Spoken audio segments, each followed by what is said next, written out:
rise for the invocation by Councilman McCoy. Please bow your heads. Dear Lord, thank you for this opportunity to gather in your name. Lord, continue to watch over us as a community and as a people. Lord, please bless us with your will and your guidance so we make proper decisions, Lord, underneath your grace. In Jesus' name we pray. Amen. Amen. Amen. Please remain standing for the pledge. I pledge Allegiance to the flag of the United States of America and to the republic for which it stands, one nation, under God, indivisible, with liberty and justice for all. May be seated.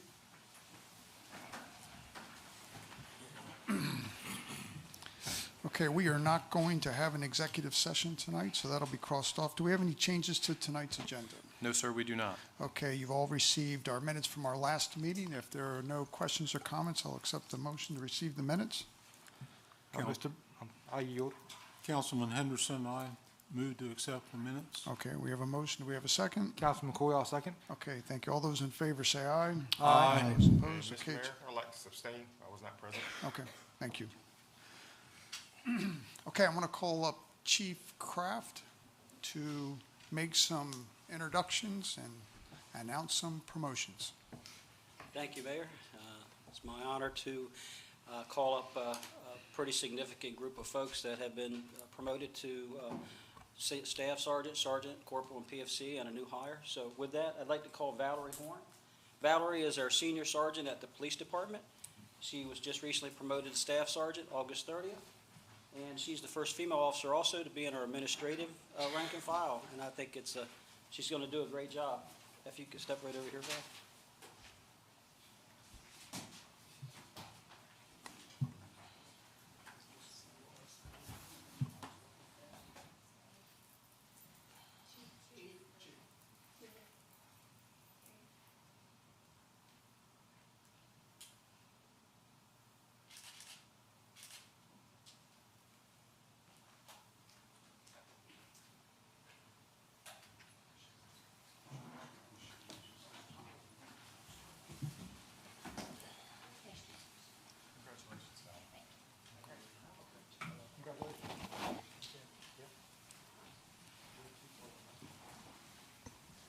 So we do have a few people that will be missing because of our night and day qualification requirements that they're currently at. However, we have Sergeant Eric Chambers. Eric's got nearly 20 years with the department.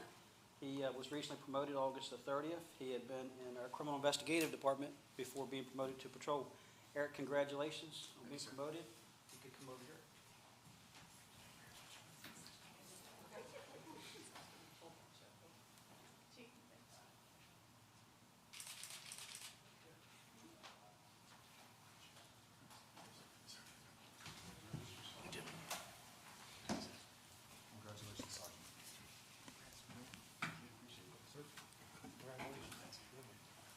These guys look sharp, make me look bad.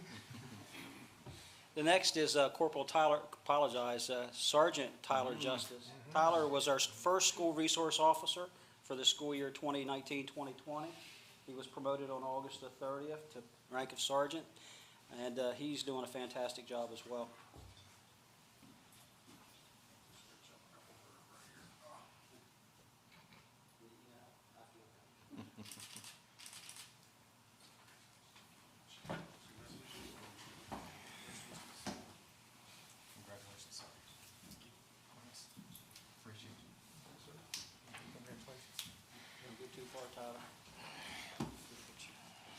In the interest of time, I'm going to go ahead and call up our next two officers. They're both being promoted or were promoted to the rank of corporal on September 6th.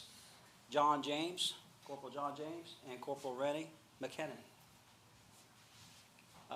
John has been recently put down in our criminal investigative department. Rennie was recently promoted to assistant shift supervisor, and they both carry a lot of hats at the department.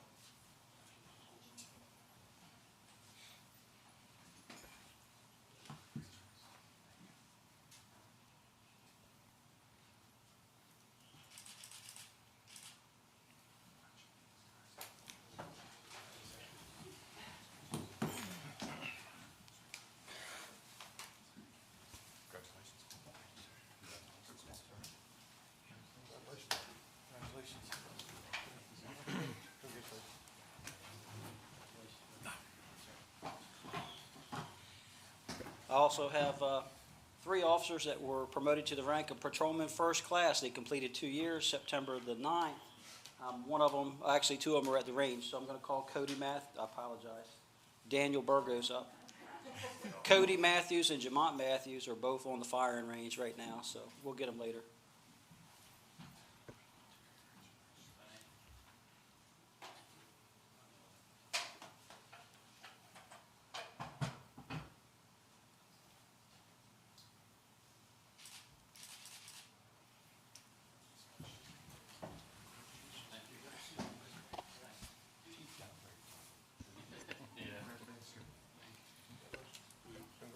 Several of these folks have been working all day. Daniel's one of them. Thank you, Daniel. And our most newest member of the department, Erin Cooney. She just recently graduated from the Dover Police Department. She's serving in her field training officer's position, and we're hearing a lot of good things. She's doing a great job. She was working today as well with Joe Palm. So, come on over here. Run off.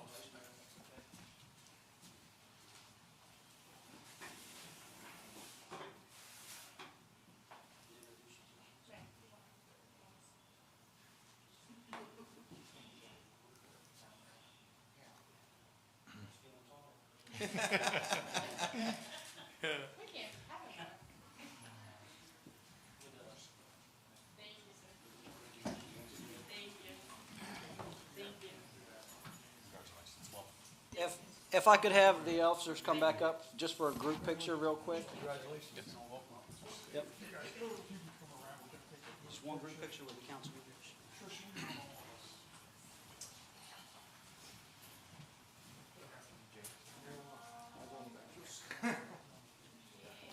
I'll do my best to try to get it over to you. I can try. Everybody up front here. You ever got me go up front?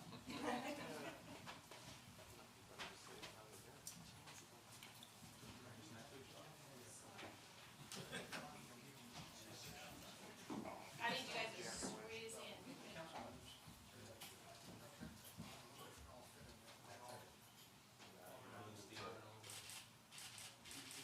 guys want to get in, you're going to have to get either, like, you guys move up, and then you guys kind of fill around. Good?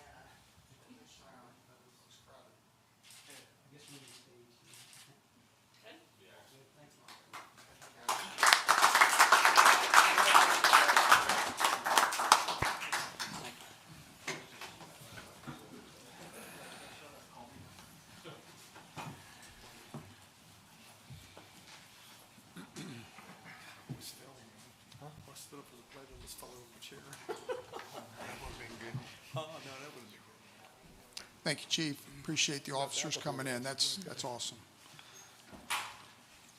As a reminder to some of you fellows, our newest officer just turned 21. If that'll make you feel a little older. So, okay. Was it her birthday or? It was You on her swore in. birthday, Yes, that's sir. right. Yes, Yeah. sir. The youngest police officer we've ever had, correct? Yes, I believe that's correct. Okay, do we have any correspondence? No, sir, we do not. All right, we have the revision to our AT policy, and June, Director Merritt's going to present that. Good evening, Mayor and Council. Good evening. Good evening. All right, so I believe in your packets, you have in front of you a copy of the compensatory AT policy. This policy we changed back in 2018, and we're coming back to you again. The compensatory time is something that's allowed for public sector employees. Private sector is not allowed to do this. But compensatory time is paid time off at the rate of 1.5 hours off for each hour of overtime worked. So if I work an hour of overtime, instead of getting paid for that, I can take an hour and a half off. That's what that means. And so we have a policy around that as far as all the ins and outs of what an employee has to do in order to be able to do that, how we keep track of it. But anyway, the things that we are looking at changing, and the reason we're looking at changing it, is through the contract negotiations with the police department. One of the things that they wanted was an increase in the amount that they can accrue at any one given time. And through the negotiation process, we asked to keep this policy out of the contract, but that we would modify it from the current accrual is 48 hours, and we're asking to change that to 100 hours. So they would be able to accrue up to that many hours, but we would still pay it out at our fiscal year end. They would not be able to carry it over from one year to the next. Okay. All right, Council, are there any questions in regards to the AT policy change to 100 hours? If not, I'll accept the motion. Mr. Mayor, I'll make a motion to approve the revision to the compensatory AT policy to permit employees to accrue 100 hours of AT as presented. Okay, we have a motion from Councilman Santos. Is there a second? Mr. Mayor, I second that motion. We have a second from Councilman Holland. Are there any questions or comments on the motion? If not, we'll do a roll call vote. Councilman Santos. Aye. Councilman Henderson. Aye. Councilman Holland. Aye. Councilman McCoy. Aye. Councilman King. Aye. Okay, it's unanimous. Thank you. All right, next, Director Merritt's going to walk us through the collective bargaining agreement. Okay, so I have to present to you a tentative agreement between the City of Seaford and the General Teamsters in the police department, the police union. And just to give a little bit of background, the current existing contract that we have, the city has with the Fraternal Order of Police, that contract expired on June 30th, 2020. Negotiations were delayed somewhat for a period of time as the police union voted to change their union representation from FOP to Teamsters, so that delayed us for a little while. But then also, we had also reached an impasse, and so we entered into a process called mediation. And the city and the Teamsters, we reached a tentative agreement in the first mediation meeting, and so that tentative agreement went before the police union on August the 26th, and they ratified that contract, meaning they voted in favor of it. My understanding, that was a unanimous vote. So some of the basic tenets of the agreement, I've got several things. I'm going to run through them really quick, and when I get to the bottom of it, if you have any questions, we'll go back and review those. So one of the major items in the agreement is, of course, the pay plan and any pay adjustments that we made. So we had, in the current contract, we were a step and grade pay plan. But through the process, we are now changing to what's called a year of service in grade matrix. So, so an employee or the police officer, their year of service will correspond with where they're placed into that pay grade. So there's 5% between each grade, so between the ranks of patrolman to PFC to corporal to senior corporal, master corporal, sergeant, and lieutenant. There's 5% between each one of those grades. That's staying the same, except for there is going to be a change between PFC and corporal. That will change to 7%. And just as it was in the old plan, when it was a step, there was 1.5% between each step. There's still going to be 1.5% between each year of service. So the base wage adjustments that are being proposed, year one, it's a 5% base wage adjustment on that patrolman starting rate. The prior year was $22.36 or $46,508.80 annually. That is now for year one, which started last July 1, 2020. That would then go to $23.48 or $48,838.40 per year. Year 2 and 3 are both proposed at 2% base wage adjustments. So that would change starting pay in that patrolman rank to $23.95 for year 2, or that would equate to $49,816 per year. Year 3, that starting pay would be $24.42 per hour or $50,814.40. Then another major change in the agreement is under Article 5, the grievance procedures. We did add Section 5.5, which is a fourth step in the grievance process. So if the union is not satisfied with the decision of council, they may refer the matter to arbitration with the American Arbitration Association within 30 days of a decision. The next change was in Article 6, hours of duty. The one section there, 6.5.1, under new employees, it used to state that we could only, if we hired a new employee, we could only place them into the patrolman rank. We could put them in whatever step, but they had to start in that first entry-level rank. So we did negotiate to be allowed to place someone, a new employee, into the PFC rate or rank. 6.11 is just a change in title. It used to be station meetings, it's now departmental meetings. And the only thing that changed in that section was also the time frame for compensation for a meeting. It was 1 hour. Through discussions, that's really just not enough time to get a meeting completed and cover anything. So it was changed from 1 hour to 2 hours. And those meetings are only, if they have them, it's only 4 times a year, so once a quarter. The next section is 6.12, special duty assignments. Just inserted the language, there will be a minimum of 3 hours paid for any special duty assignment. That's practice, that's what's happening. It's just kind of defining it and putting it in writing. Article 7, under paid holidays, if you'll recall back in July, or actually at the July 13th council meeting, we approved Martin Luther King Day and Juneteenth. So that was added into the contract as well under holidays. The other language that changed there was just minimal. It was stated as 2 days at Thanksgiving, 2 days at Christmas, and it was just defining those days. So now it says Thanksgiving Day and Black Friday and Christmas Eve and Christmas Day. Article 8, vacations.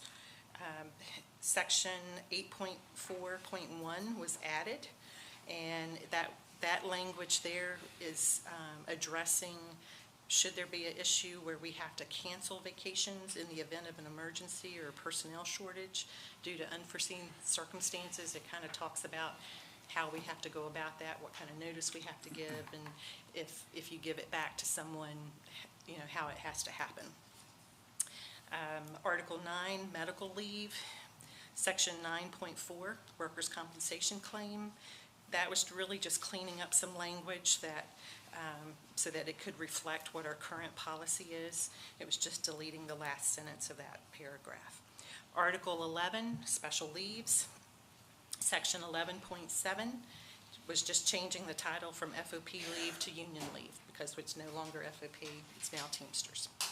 Article 12, drug testing. We changed section 12.2.6 and 12.3.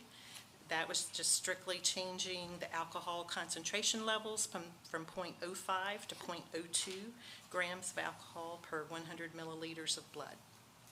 Article 14, benefits. Section 14.2, under health insurance. It was just updating the restated plan date to the current date of 8/1/2017, and it was deleting a plan number, number 501, that no longer exists. Section 14.4, we just changed the title from benefit committee to plan renewal, and we inserted language regarding consultation and information sharing with the union regarding plan renewal data. So that just had to do more with sharing of that information and not calling it a committee because there's sometimes sensitive personal health information that is shared. So we didn't want that to get into a public record because it is private information. Section 14.17 Bulletin Board just added language to allow the union to meet in meeting rooms of the city if notice is given and a meeting room is available. It also added language that the city will not deny reasonable access to the union representatives as long as the chief of police or designee has been notified. Article 15, physical fitness. The whole article was changed, and we're in the process of defining a fitness program, but the fitness program is designed to be mandatory and non-punitive. Employees shall participate in a mandatory physical fitness program as managed through department policy. The city currently works with Cardio Kinetics for testing, and we'll continue working with them, and we'll work with them and the union to finalize all details of the program. Article 18, under salary, again, I kind of discussed the pay grades already, but we updated the article to include the dates of the new salary schedules. The salary increases are retroactive, but they're only retroactive back to January 1, 2021, and it's on base pay only, no overtime. We deleted section 18.2 because it was no longer applicable due to the fact that we changed the matrix to years of service instead of steps, because evaluation rankings, they used to get, for an outstanding, they would receive 2 steps. Well, that no longer applies. So Article 19, job stewards. That is a new article. That article addresses job stewards' responsibilities. And so essentially, job stewards shall mean an employee designated by the union to investigate grievances and represent employees at grievance hearings and other employee representation as outlined in this agreement. And it just kind of goes through what their responsibilities are and things that they have to do, things that we have to do in order to accommodate those things. Article 20, seniority and layoff recall. That is also a new section that was not in the contract before. And it just really kind of details the particulars of how an officer obtains seniority in the rank and how seniority affects layoffs or recalls, should we have that. At this point in time, current time, we've not had to institute anything like that, but should we ever, that would tell us how we need to do that. So that's it in a nutshell. Okay. That's a lot of information, but those are all of the changes that were incorporated into the agreement. Okay, are there any questions for Director Merritt in regards to the agreement? If not, I'll accept a motion. Mr. Mayor, I make a motion to approve the collective bargaining agreement between the City of Seaford and the General Teamsters Local 326 Union as presented. Okay, we have a motion from Councilman Henderson. Is there a second? Mr. Mayor, I'll make a second. Councilman Coy, second. Are there any questions or comments on the motion? If not, we'll do a roll call vote. Councilman Henderson? Aye. Councilman Santos? Aye. Councilman Holland? Aye. Councilman McCoy? Aye. Councilman King? Aye. Okay, it's unanimous. June, I want to thank you for all your work on this. This was not quick. It's taken a long time, and you hung in there, and we appreciate all your work on it, really. Thank you. Thank you. Next, we're going to call up Director Mears to go over the American Rescue Plan and some designations for the funds. Good evening, Mayor and Council. Good evening. Good evening. Okay, so as you all should be aware of, we're being allocated a little over $4 million, $4.326 million to do specific infrastructure projects related to what we're going to use it for, is sewer and water applications. So far we received half of that. We received it in June 16th. We're due to get the second installment, what they say is no sooner than May 28th of next year. So what we did in staff, we all got together and we decided, what's the best use of these funds. And a lot of these projects you're well aware of, but what we decided to put these funds toward is, the first project is the Route 13 sewer extension. You guys have heard about that many times. Yep. We've been trying to push that along. You actually just voted on approval of funding or going for an SRF loan for that a few meetings ago, maybe a month or two ago now. But in talking with them, you know, we had them run some calculations for us, and we're not eligible for any principal forgiveness on that project. So we decided, you know, why go into a loan and pay interest on that? So if they're not going to help us in any way, so we decided to use these funds for that, or we are recommending to use these funds for that. The next project is the Seaford Village lift station renovation.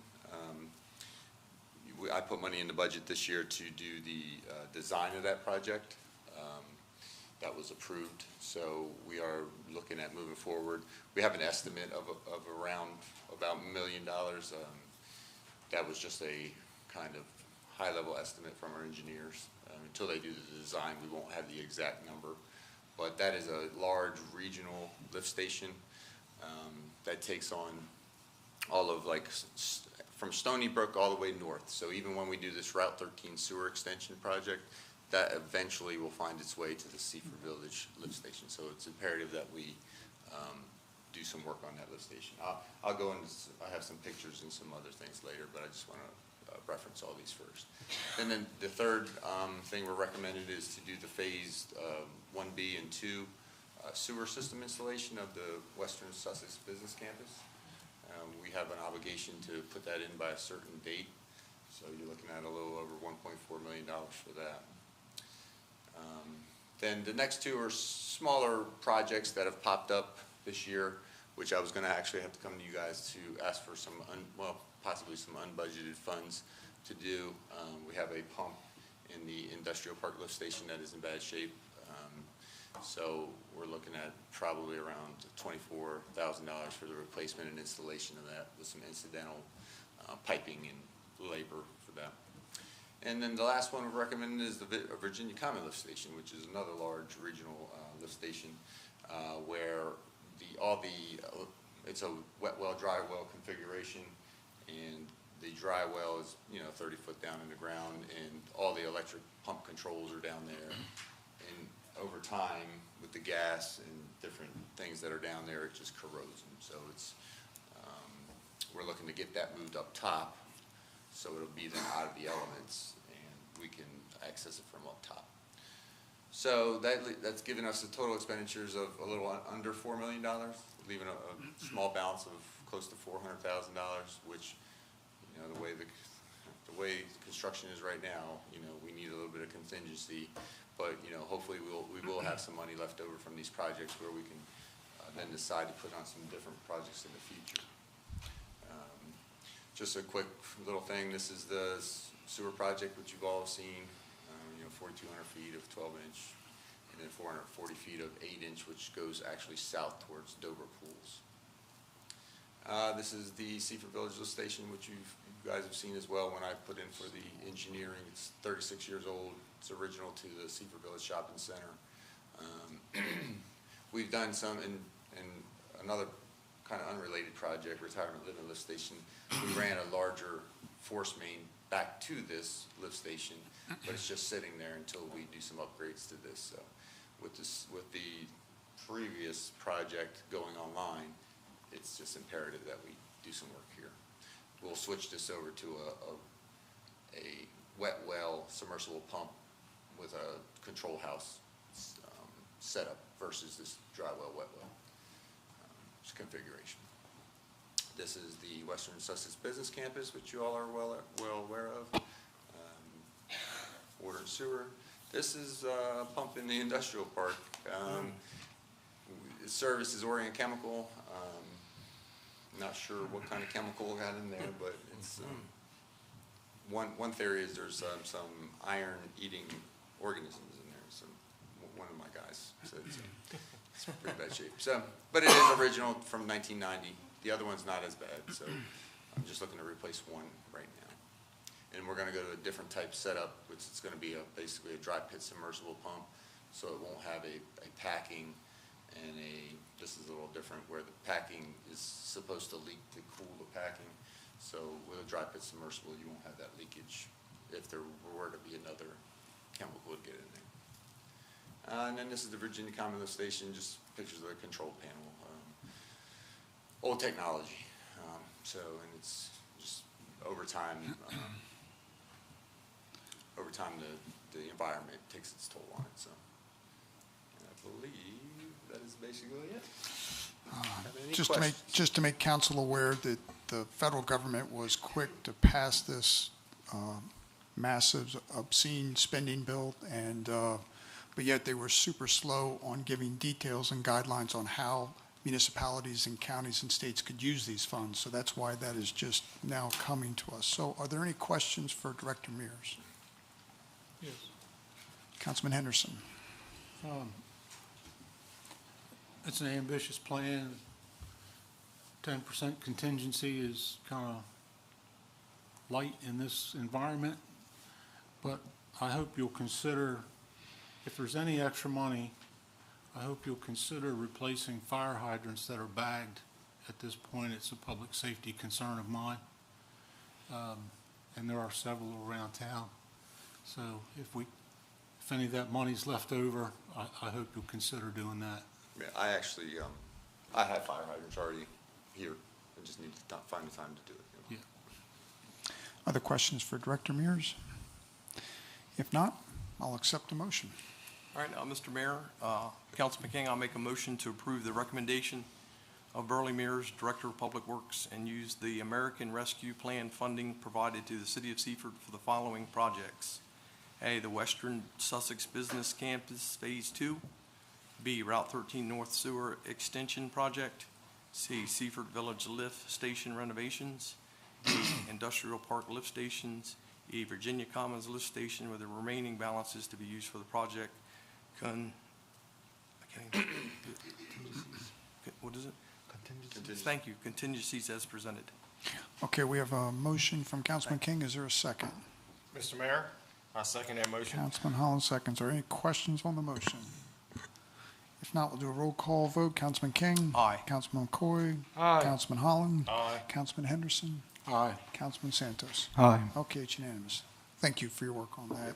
Director Mears, and you're up again about the upgrade to the lift station again. Yep, so we're going to go ahead and, or I'm going to go ahead and ask to strike or remove items number 4 and 5 from the agenda, because what I was doing there was I was asking for a matching planning grant to offset the cost of the Seaford Village lift station design. And with the just approved funding, local funding, we will no longer need that, because if we take that planning grant, we will have to take it, we would have to pay it back if we don't move forward with getting a loan from the state, so. Okay, we'll strike items 4 and 5. Correct. And that gets you done. Yep. You're a good man. Thank you, sir. Mr. Mayor. Appreciate Sure, it. thank you, Burley. All right, next we'll call up Director Newcomer to go over the Economic Development Committee's recommendation. Good evening, Mayor and Council. Good evening. You guys have before you this evening a recommendation from the Economic Development Committee. They met on Friday, September 10th. It's a request from PTV 1125 LLC seeking funding assistance on the off-site sewer improvements necessary for the accommodation of the 7-Eleven project that's to be located at 23463 Sussex Highway, Sussex County Tax Map and Parcel 331.5.0063.00. Just to kind of familiarize you with the area we're talking. The area in yellow is the former Dover Pools location. That's the area slated for the 7-Eleven project, southbound side, or the northbound side, excuse me, of Route 13. The area you see to the left in red, that's the sewer improvement location. That is in between KFC and the Southern Grill. And I should point out here this evening, Mr. Bill Owen from Pentech and Jonathan Street from Becker Morgan are both here representing the project. So I'll go through a few things, and then if they have anything additional to add. This is just a sample plan, not a sample plan, this is a plan that's actually coming through. Council will see this, I think, at the next council meeting for final approval. Just a little bit by way of project background. Obviously, this project proposes to build a new 7-Eleven with gas pumps at that location. And in the process of discussing this plan, there is some downstream sewer that needs to be addressed. The downstream sewer across Sussex Highway has a very long-standing history of backing up, and in discussions going through the planning process with our Public Works Director, it's something that does need to be replaced, and he referenced that we could have the conversation of a cost share with the city. So this was actually supposed to have occurred with the future phases of the Stony Brook development. As you know, none of those plans are in development at this time. So this solution will be a complete replacement of that sewer along the sewer lines. The investment not only serves the 7-Eleven, but the other businesses that are upstream, your Taco Bell, Starbucks, Arby's, Kobe's Plaza, Southern Grill, all of those in that general area. And this will replace the city's failing infrastructure that has been this way and creating several business problems for quite a long time. And to kind of explain in a nutshell of what we're experiencing, the sewer is backwards, I guess that's the best way to say it. It runs uphill, so it doesn't have the necessary slope that it needs to have. This is a plan of that sewer replacement. And then the ask for consideration from the developer was originally the ask of $153,384,000, which is the cost of the contractor's estimate. The Economic Development Committee, after a lengthy discussions with the developer as well, is recommending to waive all the fees associated with the construction project building permit in the amount of $18,204 and provide assistance with that construction estimate, half of that in the amount of $76,692, with this incentive sunsetting 24 months from the date of receiving final approval of the overall 7-Eleven project. So I don't know, gentlemen, did you have anything additional you'd like to add? You're welcome to do so. Mr. Mayor, Council, good evening. I want to Good pass evening. real quick. Thank you. These are photos of the site area. Thank you, sir. Working in. Thank you. Thanks, sir. Thank you. Thank you very much. Thank you. I appreciate everyone being here tonight. We can go back to. We sat on Friday. Councilman Henderson was there. It's a great meeting. It's a great economic development for the city to actually have this mechanism to assist contractors and developers to come in and fix at a quicker and more expeditious and cost-effective way of fixing some failing infrastructure. What we're dealing with right now, the ask that we presented the group, and I know it was a big ask at $156,000 and some change, and the Economic Development Committee granted us half of that. We would like the council to consider the full amount, although we are greatly appreciative of the half amount. Pentex has already spent upwards of $35,000 to $38,000 in soft costs, which are our costs for engineering, surveying, contracting with a contractor. They've already spent in the neighborhood of $35,000, which puts their total cost, if the contract comes in on budget, at still almost $100,000 that they would have to pay out of pocket. It's obviously a whole lot easier and a whole lot cheaper for us to come in. We're going to be there. They're crawling all over me trying to get approvals. They're already trying to permit and get this thing underway. But if the developer had come in after this was fixed with phase 2 of Stony Brook, we wouldn't be here having this discussion. The city would be recouping the costs from the fund and charging the developer a certain rate. And so we're looking at the equitable share of not dollars and cents, but an order of magnitude. Right now, their costs are probably going to be in the neighborhood of $100,000, probably more. And frankly, all the risk is going to be on them. Ms. Newcomer stated that sewer was built backwards, and through all the planning, the construction, the inspections, and everything else, somehow it stayed that way. And that's the situation we're dealt with. But if you look at the pictures, the first picture is actually, it's kind of sit back on the KFC, and it's between the KFC and the fence company there. That green space is the only space we have to work in. Now, granted, that's contracting. That's what the contractor has to deal with. That estimate is only what we can see right now. It's only what we know to date. Once they get into it, I'm sure there's going to be others. There's always some unfounded utility, water, all of those contingencies and/or change orders, all of that risk they're bearing. So the request is for the full amount. We're asking council to consider that. We're appreciative of the Economic Development Committee's recommendation, but we are asking for the full amount because any unforeseen circumstances are going to be borne on by the developer and the contractor already. And Bill, if you'd have like anything to add anything. That's why he gets paid the big bucks. So I'm here to answer any questions. I know it's a hard ask after going through a meeting last week, talking about it, going through it. We're still, as contracting goes, and Councilman noted that he was a former contractor, there's always unforeseens, there's always things that pop up, there's always things that happen, and based on some estimates I've gotten from other contractors, this could go north way north of that, just for unforeseens. And the limited space that we've got to work in, we've got a building and a drive-through that can't be touched. We can't get into it. We've got about 15 feet of space to work for on a 12-foot excavation. And to give you some kind of scale, that building to that eave is about 12 feet from ground to top, and we've got about 15 feet to dig that trench. And that's not a lot of space. Okay, are there any questions or comments from council? Councilman King? Yeah, thank you, Mr. Mayor. I have two questions. So you're alluding to the full amount. If you could give us what that number looks like. It was 156 and 153 and change. 153, okay.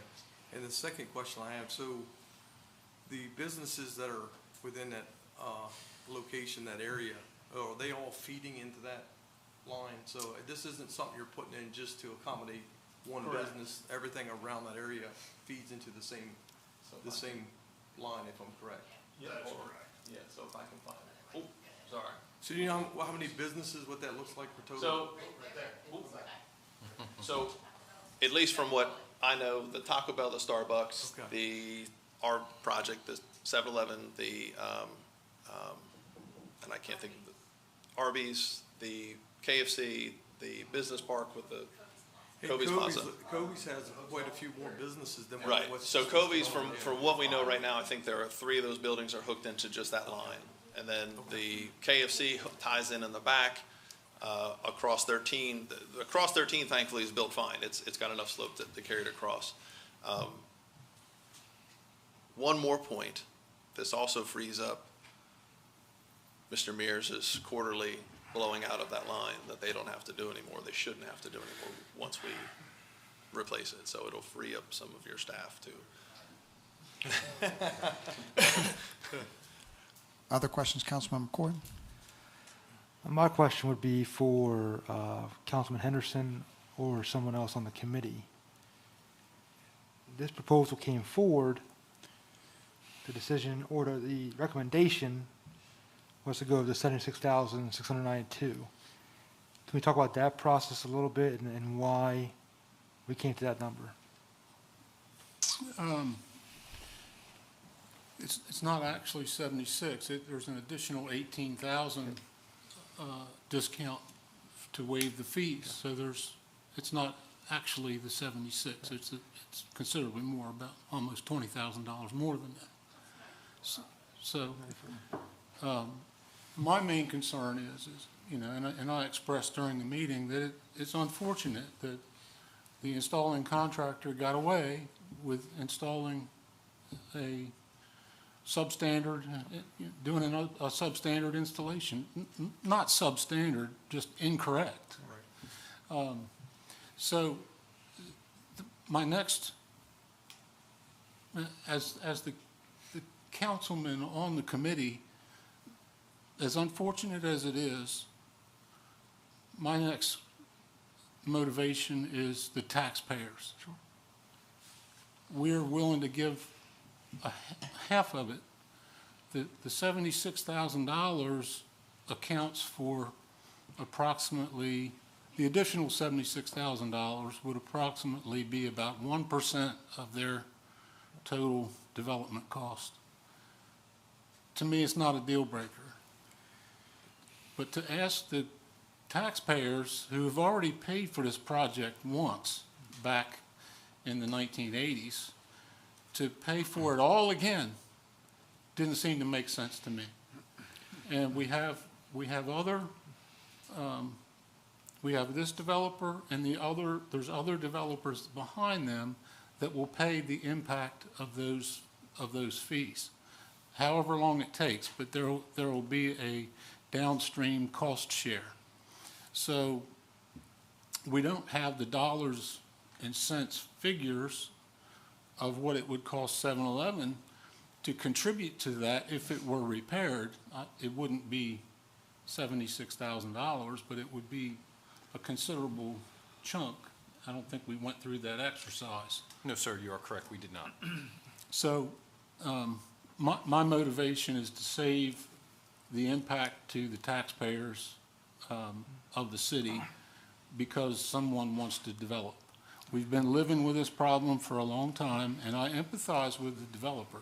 I do, and the designer. However, Thank you.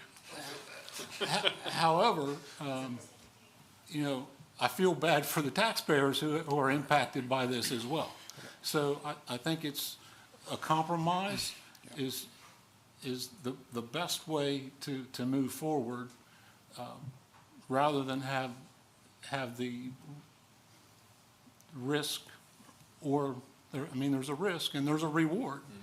The developer will reap a reward from this work. So I just have, my motivation is to protect the taxpayers, is all. And I appreciate that. The reason why I ask is I think just providing that context is beneficial for the council in making our decisions. So thank you so much. Yeah, I think it's pretty typical that when we do these things in economic development committees, we try to meet someplace in the middle. You've got a great developer who's got a multi-million-dollar project that they're ready to roll on. They want to contribute. I think it was a fair meet in the middle, and that's how it came up to it. It's a tough project. I don't think anybody left here thinking this was an easy deal, and we struggled with the whole thing. It was one of the longest economic development discussions we have had. So, but that's how we landed. But it was a good one. I mean, it wasn't without great questions, great comments, great back and forth. And I don't stand here lightly. I don't stand here coming and saying they are made the request, they're making the recommendation, and we're standing up here and asking for more. And I don't take that lightly. Just to remind council, who's on our committee is a contractor, a developer, and a salesperson. So, I mean, you've got a mixed bag there. You can throw the salesperson out and still come up with a good decision. So we got some good experience on the Economic Development Committee to give good advice. So other questions?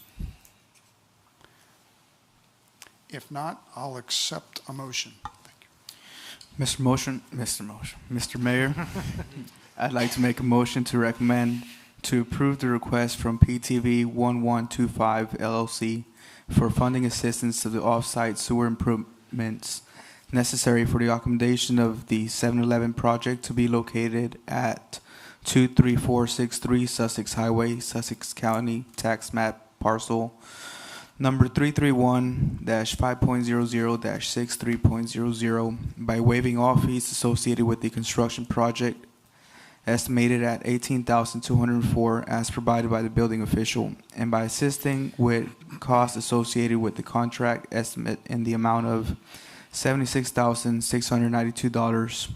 This incentive will sunset 24 months from the date in which plans for the 7-Eleven receive final approval from the City Council. Okay, we have a motion from Councilman Santos. Do we have a second? I'll second. Councilman McCoy seconds. Are there any questions or comments on the motion? If not, we'll do a roll call vote. Councilman Santos. Aye. Councilman Henderson. Aye. Councilman Holland. Aye. Councilman McCoy. Aye. Councilman King. Aye. Okay, it's unanimous. Thank you, guys. Thank We you. really appreciate it. We look forward to you getting going. Thank you. Thank you. See you next week. Yes, it's becoming a regular thing. My wife's starting to wonder. All right, All right, have a good evening. have a good evening. All right, next we have the schedule of fees and rates for the police department. Chief is coming for a brief presentation. I picked up what you're putting down, sir. So yes, the last council meeting I was here to add a fee for the Seaford Police Department. We realized that none of our fees or rates were on here, so I'm coming back to finish out with that project. We want to add to the fees and rates for fingerprinting cost, and this is, every department has a fee that they charge. Folks that get a request for a job, sometimes they'll give them cards and they come to us, and sometimes they need us to provide cards. The cost for that, the fee for that is $25 for the first 2 cards to get their fingerprints, and then the individual will take it back to the daycare or to the employer, whoever that may be, and they do what they do with that for their background process. If they need an additional card, it's an extra $10. So that's the fingerprinting fee, $25 for 2 cards, $10 for each additional card. That's been displayed in our lobby, and it's our records department takes care of that. They collect the fees there, and check, and or money order. Or they do require exact change. Sometimes folks will only have cash, and I'll take exact change. The second item that we have is for collision reports, and this is on every collision investigative report, and when the individual gets their copy, the electronic copy through our Delgis system, on the back page for the exchange of information on an accident sheet, it tells them it's $20 for a regular collision report if the insurance company wants to get a copy, and if it's a fatality, it's $60. Typically, the state police would handle our fatalities, and they would make a request to the traffic section for the state police. It's $60 there as well. And it's printed out on those documents. This is just making it formal for the public, so when they go to our fees and rates, they'll see that. And the third item we wanted to add for informational purposes is our special duty rate. And so with the special duty rate, the union sets the hourly rate. It's a $55 an hour, and it's a minimum of 3 hours. So if a vendor or somebody wants to, like the highway jobs, security jobs on the highway, it's $55 an hour, and the vendor has to pay 3 hours minimum. The city charges $14.35 per hour for that minimum of 3 hours for the vehicle. And the total cost comes out to $69.35 per hour for a minimum of 3 hours. And that's for informational purposes, so if a vendor or somebody wants to secure special duty, that would be the cost. Chief, did I hear you say those will be published on your website? So these are on the fees and rates schedule. So I have no problem in releasing it on the website as well, but that's already been updated by Bailey, I believe. Yeah, what you have in front of you is the draft. So if council approves it this evening based on the chief's recommendation, we'll accept all those changes and then publish it to the staff. And then I'll ask Ms. Newcomer is it on the website? Okay. Yeah, one of the things we don't want to do with some of our fees and rates, we would prefer a complicated electric bill as an example. We prefer to help customers calculate that so they get in the right rate class. You want to avoid So it. that's one of the reasons why, but yeah, Okay. certainly if the chief has a request or staff has a request, we can give them that information. It's published and it's available. Okay. We just want to help them. This would be relevant under a records Yep. tab Request. on our Yep. website. Okay, are there any questions for the chief in regards to fees and rates? Councilman Henderson? Thank you, Mr. Mayor. Chief, this $55 an hour is reflective of the new No, sir. union, That's been in place for a while now. so the Teamsters may have some input on that? That's completely up to the Teamsters and to, our financial director. I can tell you this, that the officers, this special duty rate gets taxed, so they don't typically actually make $55 an hour. It gets taxed up front, about $9 and something of that 55, and then it gets taxed again, for certain types of items that have to come out of that. So when the union looked at it, that's what they said. It's been a few years back. There was a study just recently done, and it's anywhere from time and a half at very, very small departments to $90 an hour with the state police. The average is probably somewhere around the $65 an hour, which is consistent with OHS. So they're actually probably right on par, actually lower than a lot of other agencies. Okay. Yeah. Some are more like 2 hours minimum, some are 3 hours minimum. So Just there- depends. I just want to understand that we just have a tentative agreement with the police officers, but they couldn't come in and just arbitrarily change that number. This was with the FOP prior to it Right. being debarred, and to answer that question, I probably have to defer to June, the financial Yeah, I think to director. answer it, and June, our Director of Finance is here, but they have the authority in our contract to change this rate. They set this rate. So Councilman, yes, sir. How often and when? It's up to them when they get together, and then they would change it and notify us. Ms. Merritt, am I speaking accurately?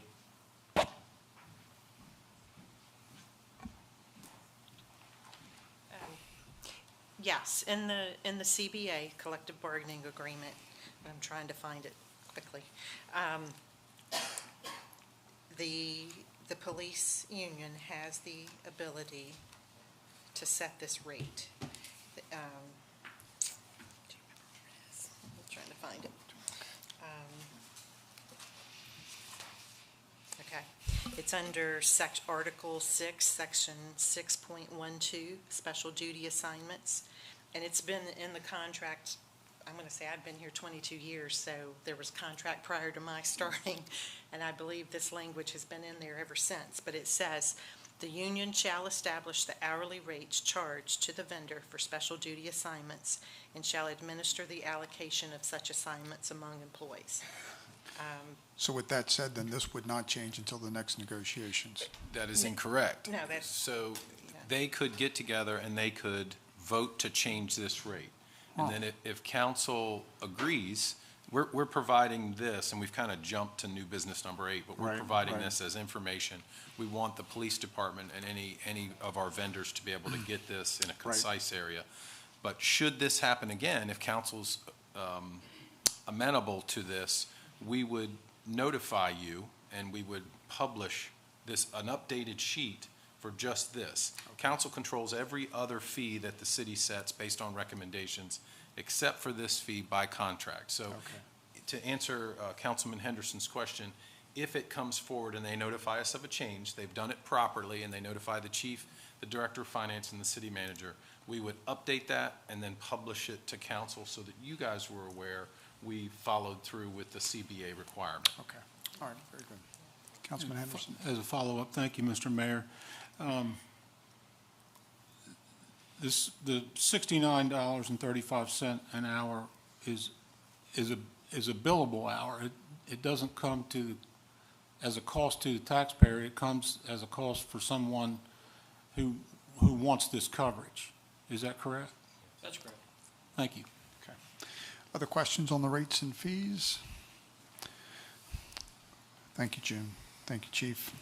All right, if not, I'll accept the motion on item number 7, which is the schedule of rates and fees, fingerprints, acts and reports fees, that one. Mr. Mayor, I make a motion to approve the revision to the schedule of fees and rates to include the Seaford Police Department fingerprints and accident reports request fees as presented.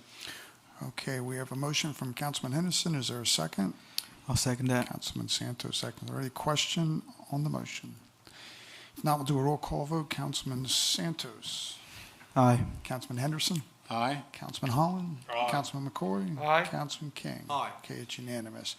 All right, we've already kind of gone over the special duty, right? And Yes, sir. there's no motion on that, correct? There is no motion to correct, just Okay, for just for informational information. All right, and we're going to invite Chief Kraft up again to go over the opioid abuse program. Not sure. Is there a PowerPoint?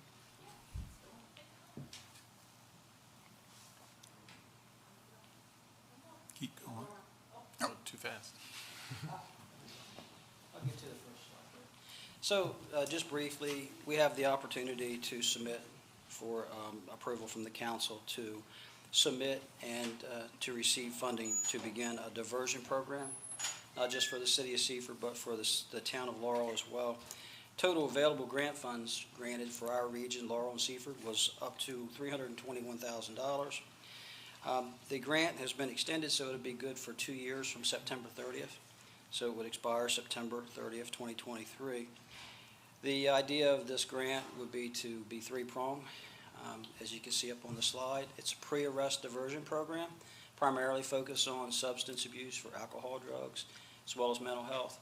We would address different things from soft approaches after incidents would have occurred, some post-arrest even, if they meet the qualification. We'd have to enter multiple MOUs with the Department of Justice and different vendors that we may have to pay, because we would need to pay people for a clinician,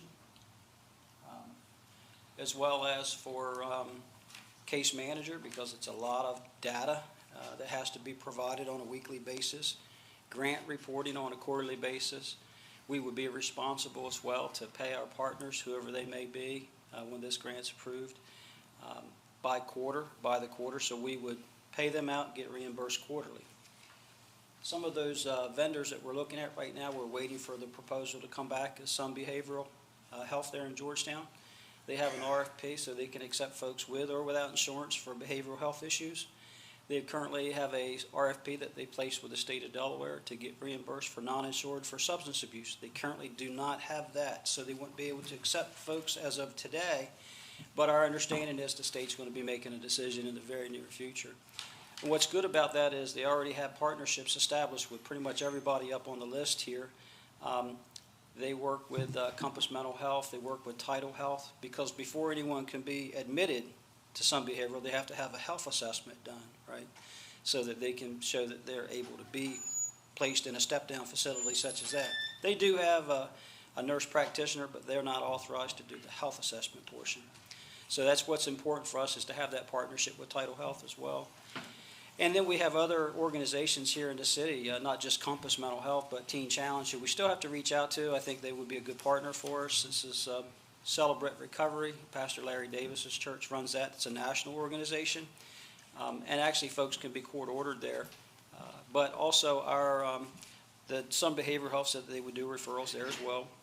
So that's the type of program that this is. That's what it does. And if you look around the city with our homeless population that's increasing, mental health, and you've seen a lot of different issues around the city, and substance abuse, overdoses. Matter of fact, Connections right across from Rural Farms is listed as one of the top 10 facilities that are doing that type of work in the state of Delaware.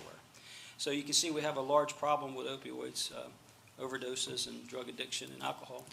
And so Seaford is #1 in the county, followed by Georgetown and Laurel. And so that's why those agencies also were included. Georgetown is doing a similar program with Milton Lewis. They already had a program in place. This just gave them more resources to cover Milton and Lewis as well. We are also looking at partnering, because you can't have enough partners with a problem that we have, because there's no housing in Sussex County.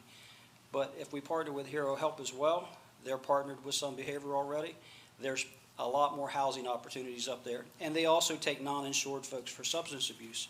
So if we have a faith-based facility like Celebrate Recovery that doesn't work for an individual, they're non-insured and Sun can't take them, we can send them north. And so we become a partner with Christianity Care by proxy. Right. So we have a win-win up and down the state. So it's just taking a little bit of time to get to that point. Okay. Any questions for the chief in regards to this grant proposal? Councilman King. Thank you, Mr. Mayor. So, Chief, as you alluded to the homeless population riding through town, you can see it. It's pretty evident, relevant throughout our community.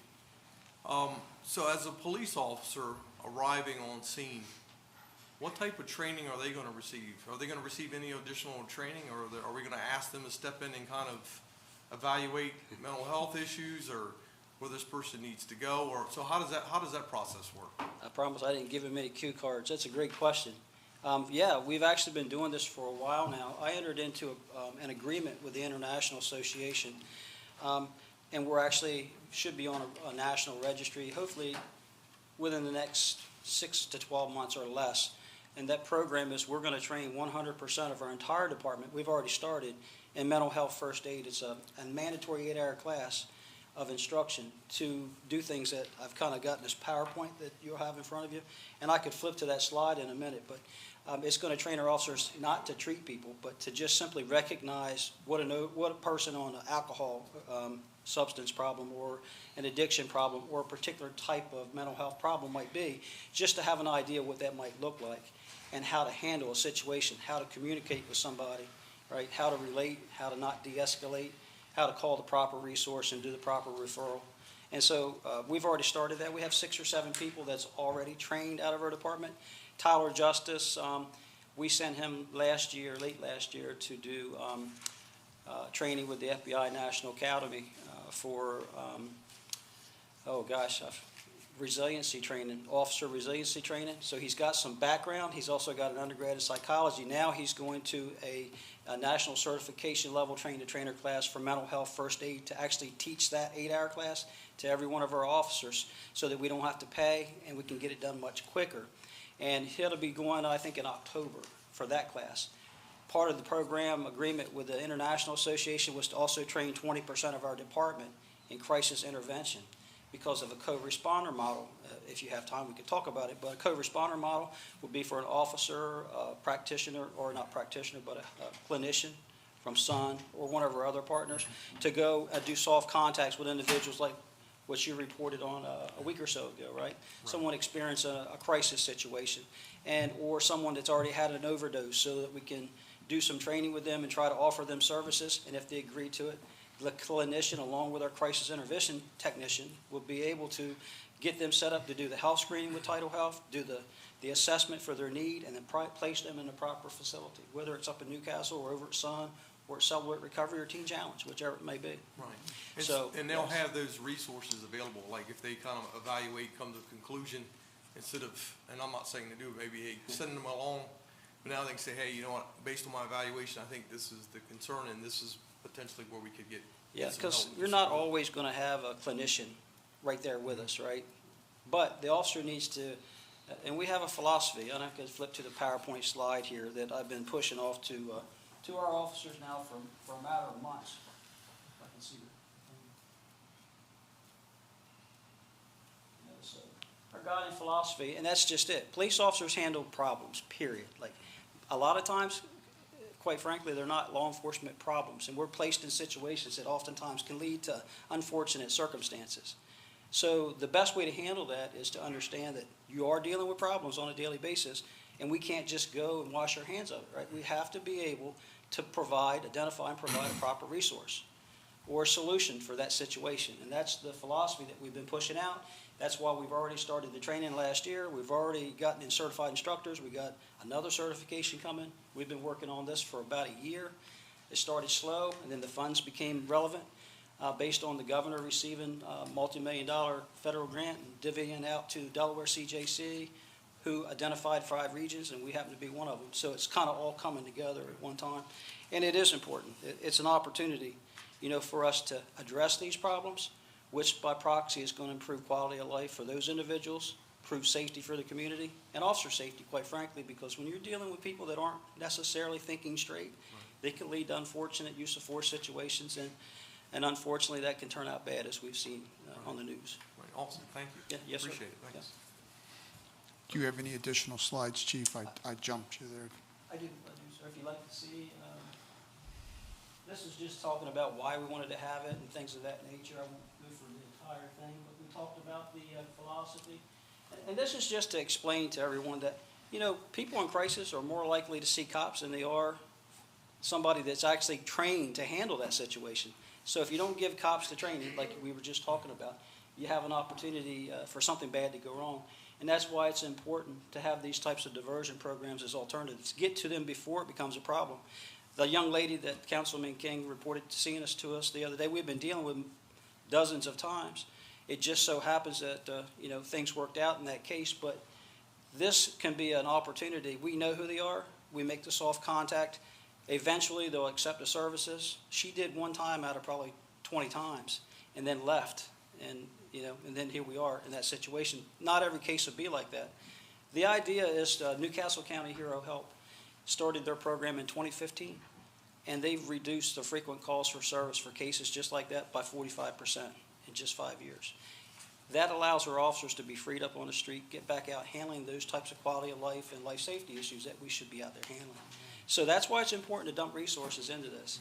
You know, it's, even though it's not technically our problem, it is, because it's tying us up on until finally you're going to end up having to arrest somebody that probably shouldn't be arrested. And that's why we've said for years you can't arrest your way out of a problem. You got to identify the root cause, address the root cause, fix the problem, and then you free up your resources. So that's what that is. Mr. Mayor, can I? And I went through these already. I won't go back through them again. Ultimately, you want better outcomes, right? That's what the goal of this program is. And this is some of that different types of training: awareness, communication, knowledge of signs and symptoms, right? We talked about. This is really, at the end of the day, you're looking at these types of things here. Mental health first aid, the One Mind campaign is what I was referring to for the pledge we took with IACP last year, late last year. Everything really is trauma informed. We started this with the school SRO program in 2019, and it was something new, not a lot of people had heard about. It was a West Virginia model. The state of Delaware adopted it. They've actually started doing it. We're part of it. It's in every school just about now, I believe, and you have to approach these things from those. So that's what that is. We even have training now for Narcan for after overdose on what's called the Leave Behind program, so we can go with a clinician, do training and give them the Narcan, not prior to an overdose, but after an overdose. It's a different type of program. All right, other questions from, you still have some more? I'm not gonna, I can stop there. That's just the general overview of it, unless you have more questions. Yeah, Councilman King, I think, has a question. Yeah, thank you, Mr. Mayor. So Chief, in this, who's the liaison? Is your whole department, like, who oversees this program, and then, like, who's tied into the community, kind of the nonprofit type organization? Do you have one person that's allocated for that? Is it the whole department? What does that process look like? So like the philosophy, it's everybody's responsibility, right? That's why they're all getting trained. But at the end of the day, I put up a little chart that says patrol versus administration. Ultimately, it's going to be the largest bearing of all of this workload is going to be on administration. Chris Miller, our criminal lieutenant, has been attending the training. I'm sending him to crisis intervention training, along with Tyler Justice, who was here tonight, in October to also receive CIT training, on top of all the other training that we're doing. And Chris, I'm going to be placing him in charge. I'm going to oversee it. I've pretty much overseen everything to this point, but I'm going to be kind of handing it off and still overseeing the project with him. But Chris does a really good job, our lieutenant in criminal investigative department. And that's who's going to be overseeing it, working with the clinicians, and I'll probably be doing all the quarterly reports for the grant. He'll take care of the case management side of it with our partners, and we'll split it up. Yes, sir. Okay, any other questions for the chief? All right, if not, I'll accept a motion. Mr. Mayor, I make a motion to approve the grant proposal to the Delaware Criminal Justice Council, Bureau of Justice, fiscal year 19 Comprehensive Opioid Abuse Site-Based Program. Grant funding of $321,000. The grant expires September 30th, 2023. Seaford and Laurel will be participating, and Seaford will write and manage the grant as presented. Okay, we have a motion from Councilman Henderson. Is there a second? I'll second that motion. Councilman King seconds. Are there any questions or comments on the motion? If not, we'll do a roll call vote. Councilman Henderson? Aye. Councilman Santos? Aye. Councilman King? Aye. Councilman McCoy? Aye. Councilman Holland? Aye. Thank you, Chief. Thank you. Appreciate all your work on this. All right, next under old business, we have the second reading. Oh, this newcomer's coming up. Do you guys desire me to read the changes again? Are there any questions in M1 zoning. regards to the changes to the Western Sussex Business Campus? Does anybody need to review? The first one is the Question, M1 Mr. zoning. Mayor. Councilman Henderson? Have there been any changes to this draft since we last met? To the M1 zoning? No. Thank you. Okay, any other questions for Director Newcomer? If not, I'll accept the motion.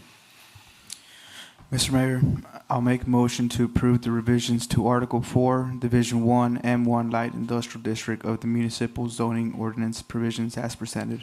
Okay, we have a motion from Councilman Santos. Do we have a second? Mr. Mayor, I'll second that motion. Councilman Holland, second. Any questions on the motion?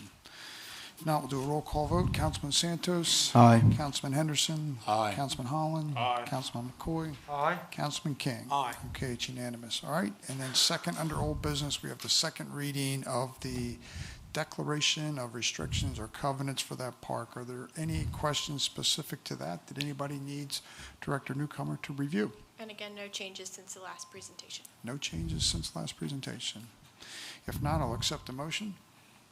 Mr. Mayor, I'll make a motion to approve the declaration of restrictions, covenant documents for the Western Sussex Business Campus as presented. Okay, we have a motion from Councilman Santos. Is there a second? Mr. Mayor, I'll make that motion. Thank you. We have Councilman Holland, second. Any questions on the motion? All right, we'll do a roll call vote. Councilman Santos? Aye. Councilman Henderson? Aye. Councilman Holland? Aye. Councilman McCoy? Aye. Councilman King? Aye. Okay, it's unanimous. Thank Thank you very much. Thanks, Trish. Okay, is there any other old business? No, sir. All right, we'll go to committee reports. We'll start off with administration IT. Reminder of meetings. Sorry. That's okay. I just have two I let it things. spin. I apologize. Delaware League of Local Governments, September 23rd, 2021, starting at 5:30 PM at Mapledale Country Club in Dover. If you plan on attending, please coordinate with the city clerk. She's trying to get us some vehicles going in that direction. Seaford Police Department Night Out, October 7th, 2021, on the grounds of the Seaford Police Department and the Western Sussex Boys and Girls Club from 5 to 8 PM. That's all I have, sir. Okay, thank you very much. Now we'll go to committee reports. Councilman Santos, administration IT. Thank you, Mr. Mayor. Staff met with the festival organizers in advance of the 9/11 event at the William Pons Park.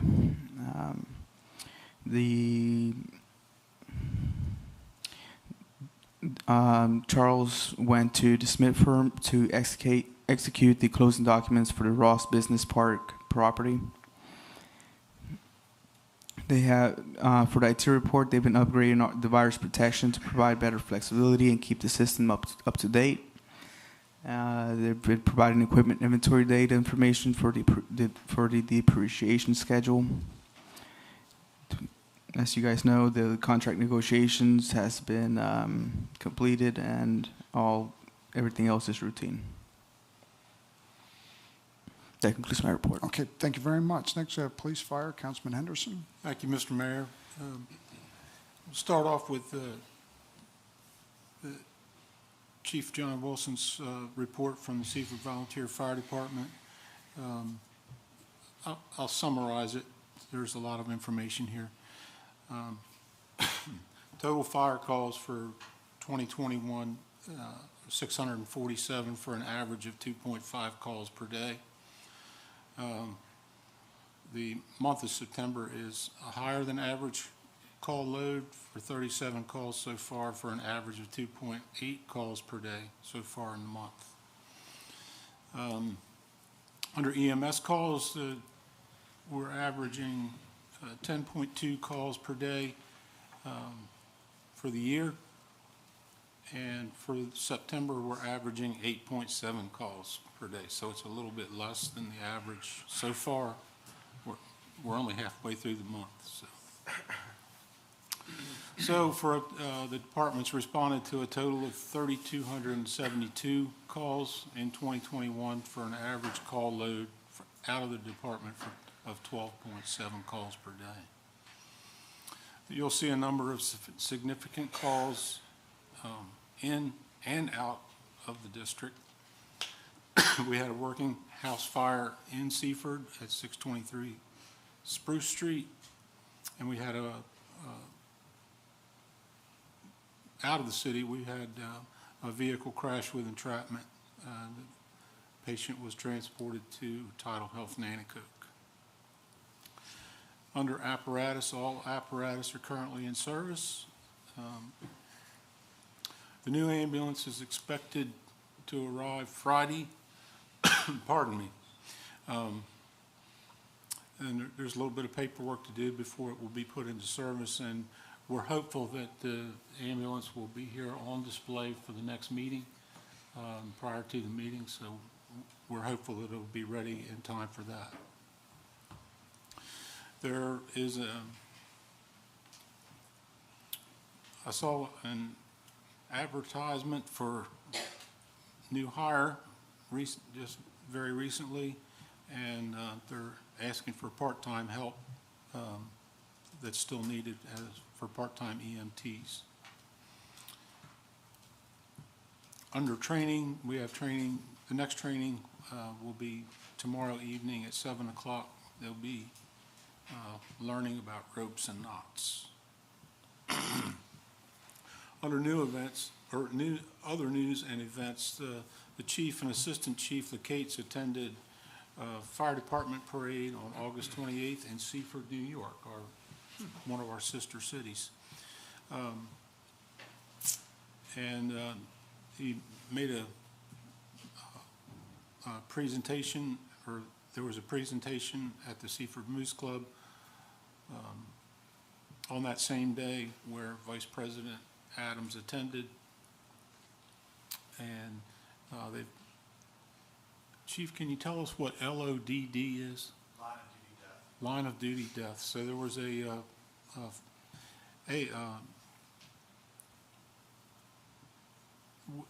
department covered, some personnel covered for Newcastle County while they attended a member's funeral. State conference is coming up the 15th, 16th, and 17th in Wilmington. So moving on to the Seaford Police Department, the report for August 23rd through September 12th, as compiled by Chief Kraft. You'll see the columns with all crimes and subtotals through there. There were, under all complaints, there were 306 total complaints, criminal complaints, and you'll see the distribution under other. There's the vast majority of them fall under other, and I'll have to investigate for you what that other is, because it takes up almost, well, 2/3 of the calls. There's an 84% clearance rate. Under drug complaints, total drug crimes were 34, adult arrests were 33, and 1 pending inactive. Fortunately, no juvenile arrests during this period.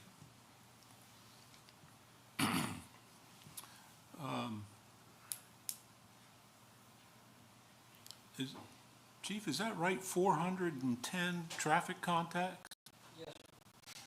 Okay, so police department's been very busy with traffic. 410 traffic contacts resulting in 80 citations and 15 warnings, 2 DUIs, 35 crashes, 4 injury, 23 non-injuries, and 8 reportable accidents. You'll see the crime view charts along with a list of significant events with reported gunshots or unconfirmed and confirmed gunshots in the area, and we were able to get 1 loaded 9mm firearm off the streets through a traffic stop, and there's been a number of drug-related arrests in that summary as well. In the interest of time, I'll forego administrative activities, which were numerous through the period, and they were active with a number of events. The Seaford Library Food Drive, Children's and Family First Back to School event, Seaford Moose Family Center, which I previously mentioned, the backpack giveaway at Nutter Park, and the Chad Spicer Memorial, which was attended by the chief at the circle. Under training, Master Corporal Wingate attended the National SRO course August 23rd through August 27th, and we wish him well in his new role as the SRO. That concludes my report. I did want to just make a comment about the fire company. It was my neighbor that had a kitchen fire that probably in fire standards was considered a small fire, but it was black smoke pouring out of a house, and my neighbor extremely upset. And there must have been 5 or 6 departments that showed up and got the fire out pretty quickly. Officer Reed walked me through how they know who's in a live fire and who's where and who's doing what, and checkpoints, how safe they were, how managed that whole process was. And although it was a small fire, you realize a small fire and the impact to that family is months and months without a home. But you're impressed by our folks who keep us safe, but to see it across the street from you and witness it was really something, and they really were professional. I appreciate that. So next we'll have Councilman Holland. Thank you, Mr. Mayor. We'll start off with Parks and Recs. They assisted in clearing out sidewalk bump out for the new curbing on the corner of Spring High Streets.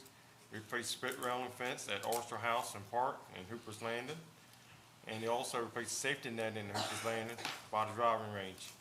And softball fields, sports fields at William Farm Park have been prepped for a special event. And they had created a new system for special event permits to begin with events on September 2020 of this year. In the beginning of fall sports, they have 8 teams for men's slow pitch, around 100 youth flag participants, and around 170 for youth soccer. And they hosted outdoor theater group performing Shakespeare, Much Ado About Nothing on 9/10, and around 75 people was in attendance. And I will switch heads to code, and they served 1,601 rental licenses have been issued out of 1,636 units, and 780 rental inspections have been completed. And they are performing plan reviews for new permits, and ongoing work is inside. The new Wawas should be open at any time now, and site work has started soon at Amazon. Demo work is continuing on the interior, and all the work is routine. That concludes my report. Okay, thank you very much. Next, we have electric. Councilman McCoy. Thank you, Mr. Mayor. I'll hit a few highlights real quick.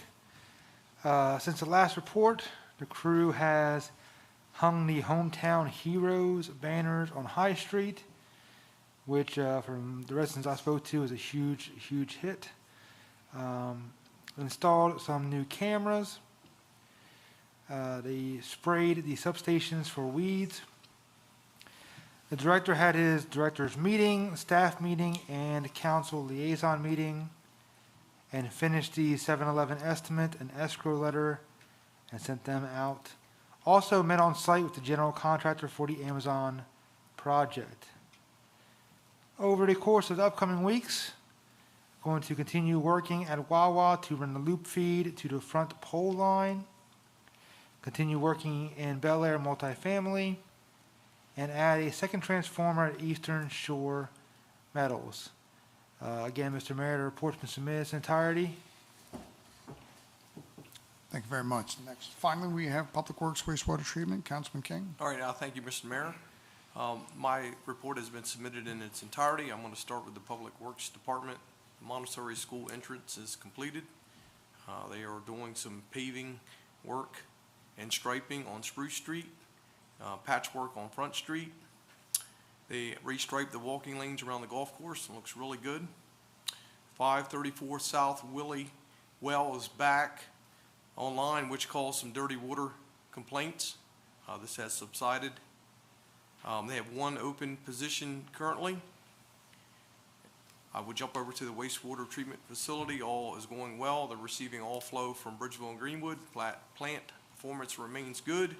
Compost for sale, and septic is up.